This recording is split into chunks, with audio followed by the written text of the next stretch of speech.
ଭୁବନେଶ୍ୱରରେ ଗୋଟେ ବଡ଼ ଧମାକା ହେଲା ଯାହା ଗୋଟେ ଶାନ୍ତ ପଡ଼ୋଶୀଙ୍କୁ ପୂରା ଦୋହଲାଇ ଦେଲା।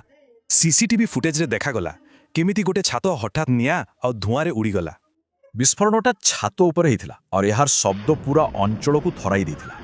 घटना परे परे छात उपरु 4 जनकु गुरुतर अवस्था उद्धार करागला। हेले दुखर कथा एही घटनारे 2 जनकर जीवन चलीगला। किंतु कहानी रे एक नुआ मोड़ आसिला। मृतकों भितरे थिला निजे बोमा तैयारी करुथिबा लोक। यापरे तदंतकारींक मनरे गोटे बड़ प्रश्न आसिला, सेठी प्रकृतरे चलीथिला कोन? तदंतरु जनापड़ा सेठी विस्फोरक सल्फर पाउडर रे गोटे आईडी तैयारी करा जाउथला। घटनार गंभीरता देखि एबे एही मामला स्थानीय पुलिस हातरू एनआईए पाखकू गला।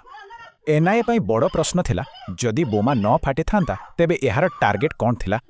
चलंतु देखिबा एही घटना केमिति एक बड़ एवं विपज्जनक चित्र आड़कू इशारा करुछि।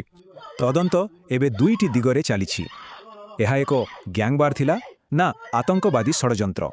तदंत एबे भी चलीछि, किंतु शेष प्रश्न हेउछि एहा पछरे जणे थिला ना एक बड़ नेटवर्क।